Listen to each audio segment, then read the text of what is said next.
როგორც მაკროკოსმოსი, ასევე მიკროკოსმოსი, ანუ დიდი და მცირე სამყაროები, სტიქიების ზემოქმედებით გამოვლინდა. მთელი უნივერსუმი საათის მექანიზმს გავს, ერთმანეთთან დაკავშირებული და ერთმანეთზე დამოკიდებული რგოლებით.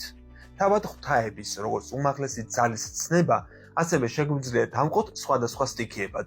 რა ზეგავლენას ახდენენ ელემენტები პირად ცხოვრებაზე? ცეცხლის პრინციპი. ბიბლიაში ნათქვამია fiat lux და იქმნას ნათელი. აკაშა, ანუ ეთერის პრინციპი.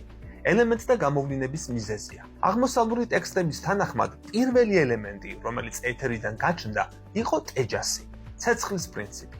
ცეცხლის პრინციპისთვის დამახასიათებელია ექსპანსია, რომელიც უფრო ნათელი წარმოდგენისათვის, რომ აღვნიშნოთ, როგორც ელექტრული ფლუიდია. ამ აღნიშვნაში არ იგულისხმება მატერიალური ელექტროობა, მიუხედავად მათი გარკვეული მსგავსებისა. ყველასთვის ცხადია, რომ ექსპანსია გაფართოების extension იდენტურია. ცეცხლის პრინციპი გამუდმებით მოქმედებს ყველაფერში, რაც შექმნილა თელს უნივერსუმში, დაწყებული ხილულიდან დამთავრებული უხილავით.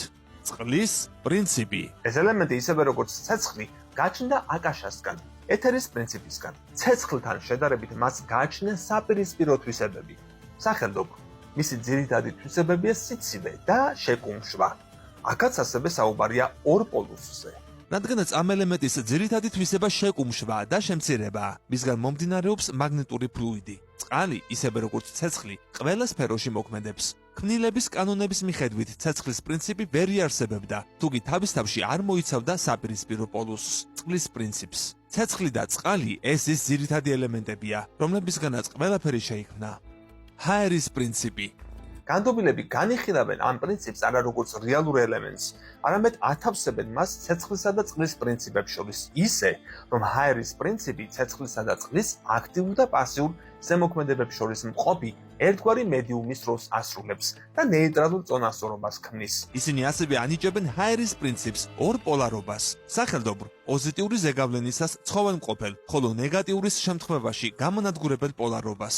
მიწის პრინციპი. შეიქმნა მიწის ელემენტი, როგორც უკანასკნელი პრინციპი, რომელიც თავისი დამახასიათებელი თვისების გამყარების წყალობით ყველა დანარჩენ ელემენტს მოიცავს საკუთარ თავში. ამ ელემენტის და მასში მომხდარი ცვლილებების წყალობით აღსრულდა fiat და იქმნას.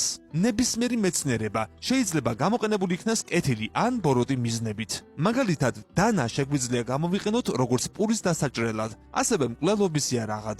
გამოიწერე კოდის YouTube არხი. ნახე უამრავი საინტერესო ვიდეო სხვადასხვა თემაზე.